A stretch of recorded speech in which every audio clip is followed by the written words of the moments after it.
Right now, your brain is generating enough electricity to power a low-watt LED, yet you're told you're only using 10%. What if both numbers are true, but mean something completely different? Welcome to the couch that will change your mind forever. I step into that ordinary room, flip the light switch down, and the world goes midnight.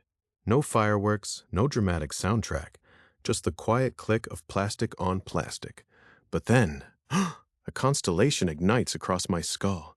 64 channels, each one a live microphone pressed to the surface of thought. The headset looks like something borrowed from a space station, but it's really just Velcro and optimism.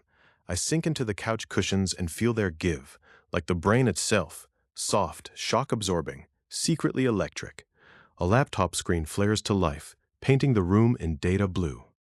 Every squiggle is a sentence spoken by neurons I never knew I had. I glance at the countdown in the corner. 29 minutes, 59 seconds, and my pulse does a tiny drum roll, because that's all the time we have to travel from this sofa to the inside of a single neuron. The myth says 90% of my brain sits dark, like unused warehouse space. Tonight we evict that lie. The first wave of data arrives, and it sounds, yes, sounds, like distant surf. Alpha rhythms wash over the frontal lobes, gentle and lazy.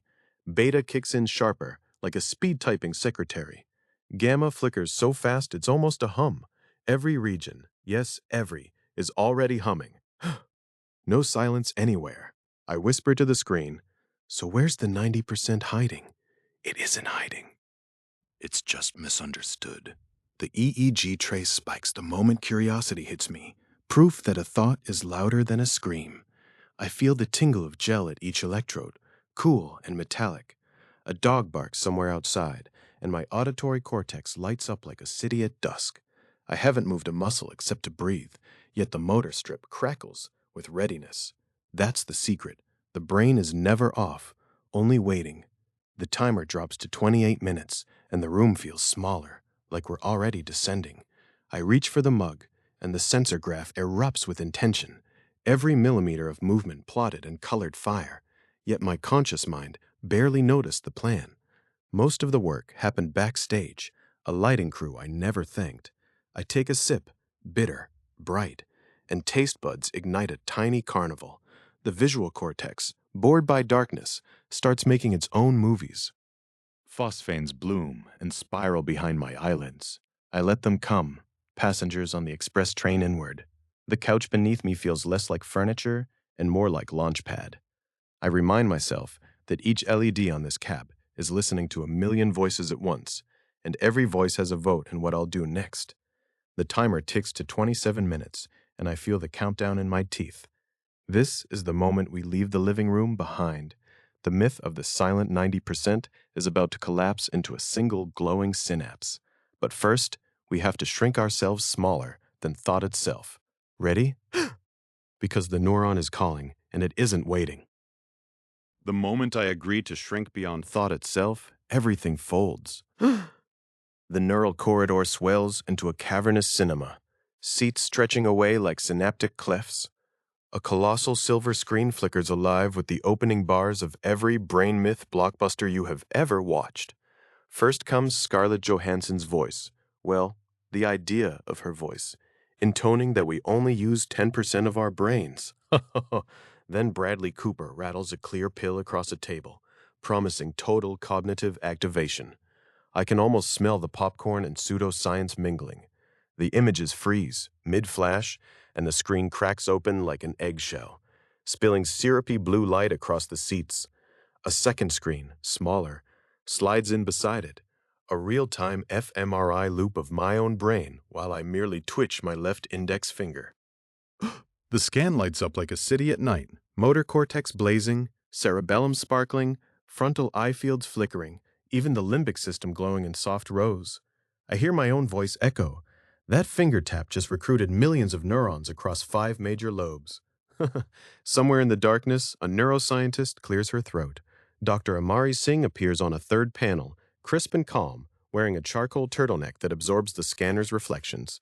She lifts a mug labeled ATP or Bust, takes a deliberate sip, then fixes me with a stare sharper than a microelectrode. Let's talk metabolic reality, she says. Every spike train costs adenosine triphosphate. If 90% were loafing, the whole simmering. The tunnel brightens, then folds away like origami made of light, and suddenly, I'm no longer outside my head, I'm inside it. A warm red current sweeps past my shoulders, and I realize I'm surfing on my own bloodstream, riding a surge of oxygenated hemoglobin like a river of liquid rubies. Somewhere in the distance, a drumbeat pulses, steady and familiar. And that's just my heart reminding me the ticket was one way. I stretch out my hand, well, the idea of a hand, and brush against a shimmering lattice of dendrites that sparks an electric teal.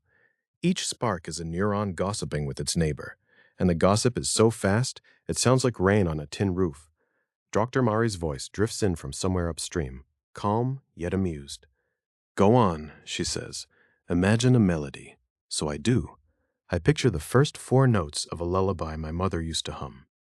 Instantly the river surges, the teal flashes shift to sunset orange, and a counter I hadn't noticed before clicks from 86 billion to 86 billion and 4. 4 neurons just RSVP'd to my private concert. Every spike train costs adenosine triphosphate, Amari reminds me, her words echoing off curved bone walls. I can almost feel the currency draining, like quarters clinking out of a pinball machine. She continues, if 90% were loafing, the brain would run colder than a reptile in December. But look!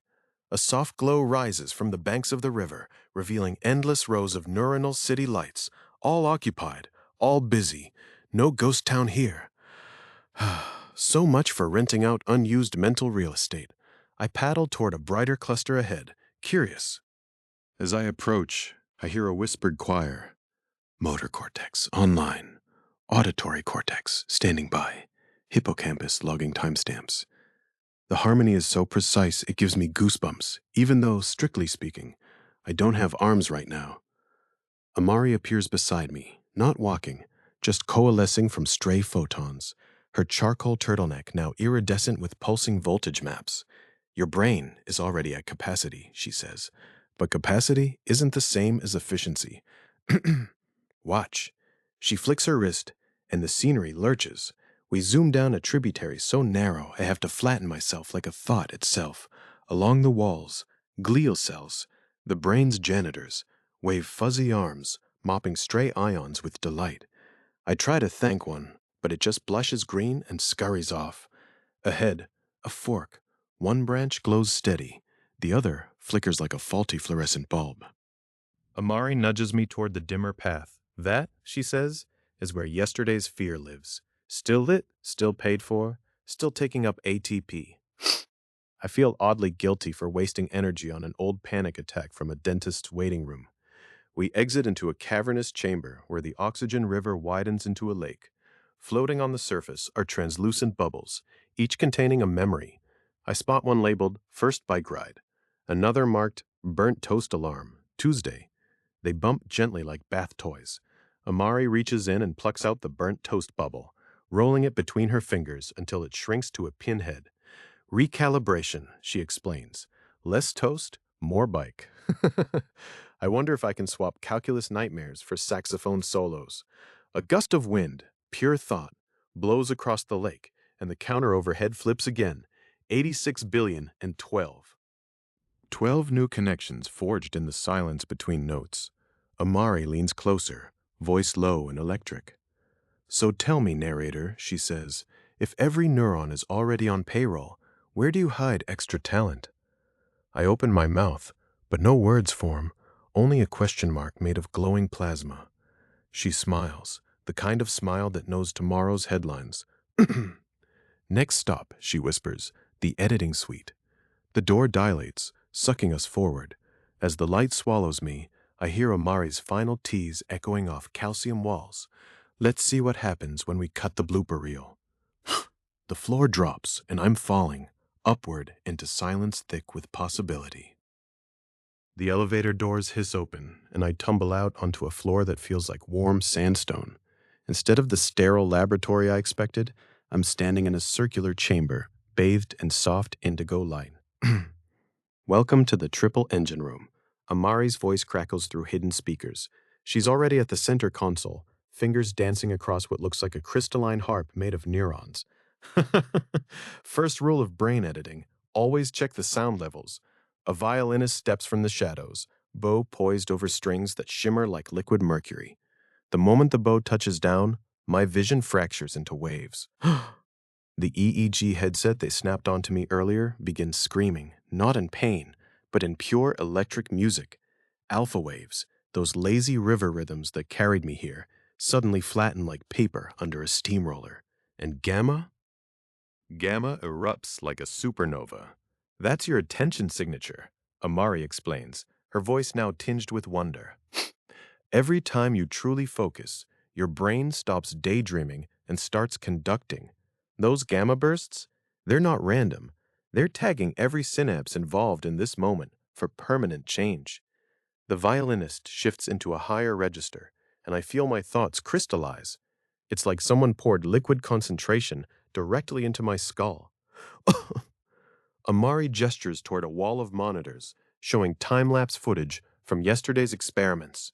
Neurons that looked like bare winter branches 12 hours ago now bristle with dendritic spines, tiny mushroom-shaped protrusions, blooming so fast they seem to dance.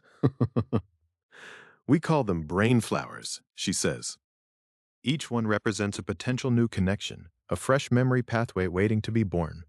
But here's where it gets wild.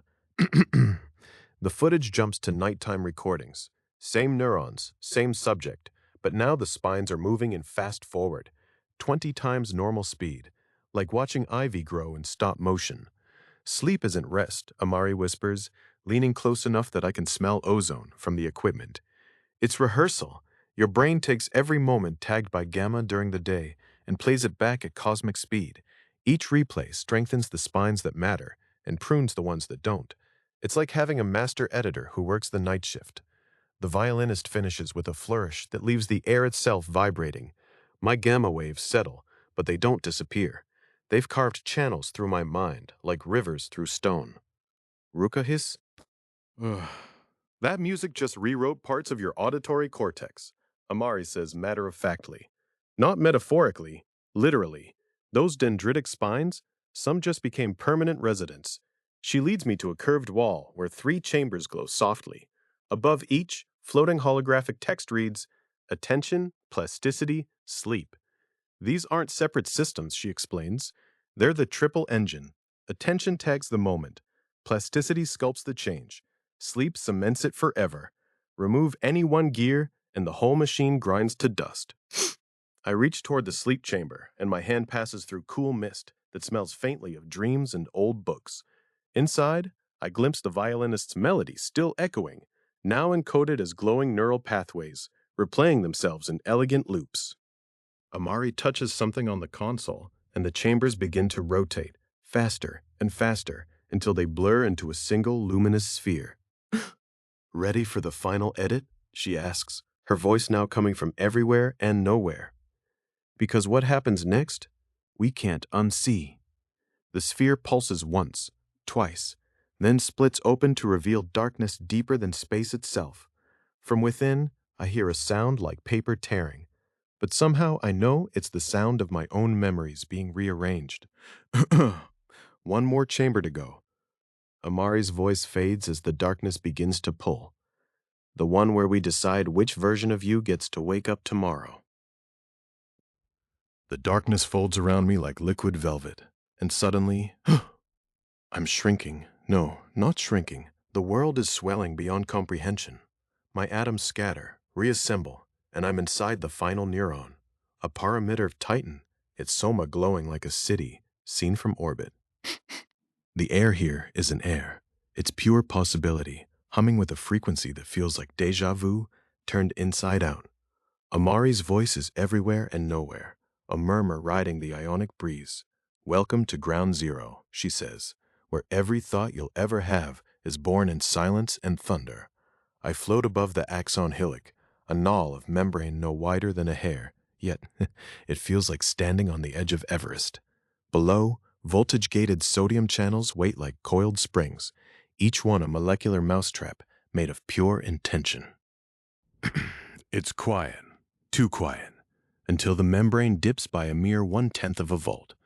That's all it takes. Snap! 40,000 gates fling wide in perfect unison, and I swear, I hear cymbals.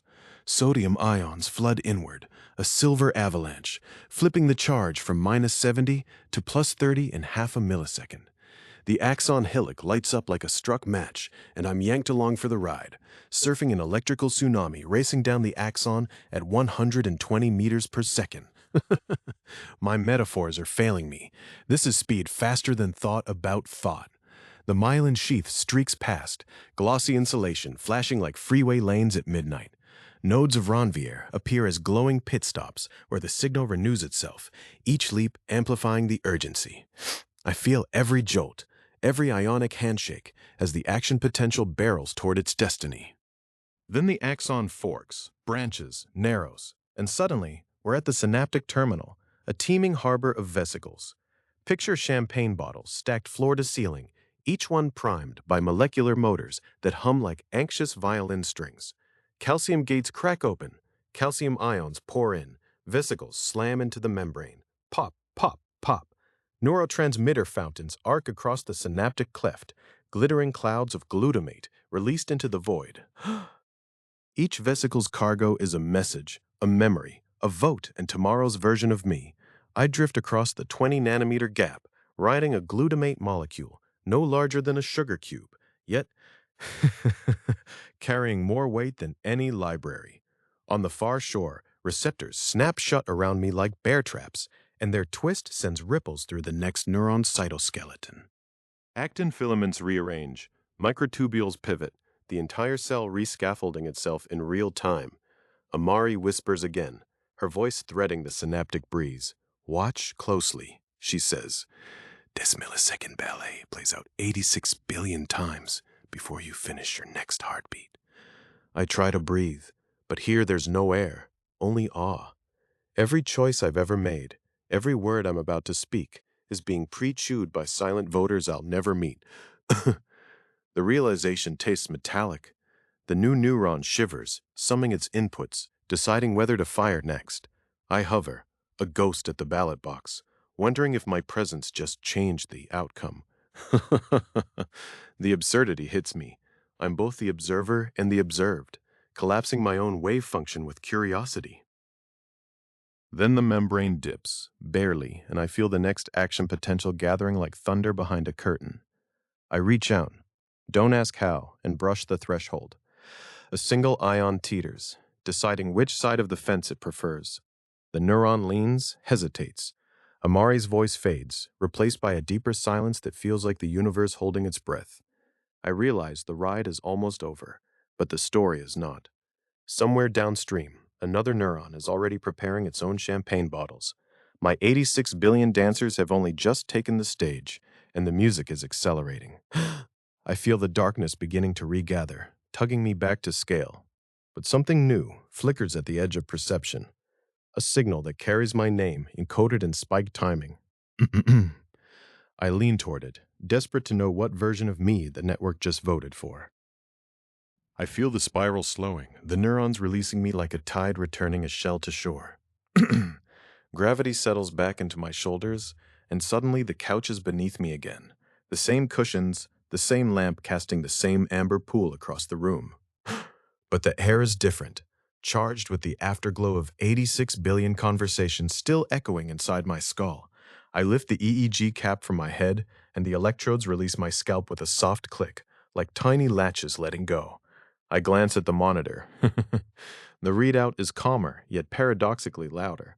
Alpha waves rolling in clean surges, gamma bursts locking together like fingers interlaced. No thunder, just a quiet symphony that was always there, waiting for me to notice. I stretch my fingers and feel a phantom tingle, as if every axon inside them just signed its name to the motion. The room smells of coffee and ozone, and something almost metallic, like possibility itself, left a scent trail. I stand, knees creaking, and walk to the window where the city hums below. The traffic lights blink in perfect theta rhythm, 40 hertz, the same frequency my hippocampus was using to stitch tonight's memories into daylight. Even the street seems in on the joke now. I turn back and face the invisible audience I've carried with me since the first sentence. Listen closely. There is no secret compartment, no 90% of you left on standby like an unused gym membership.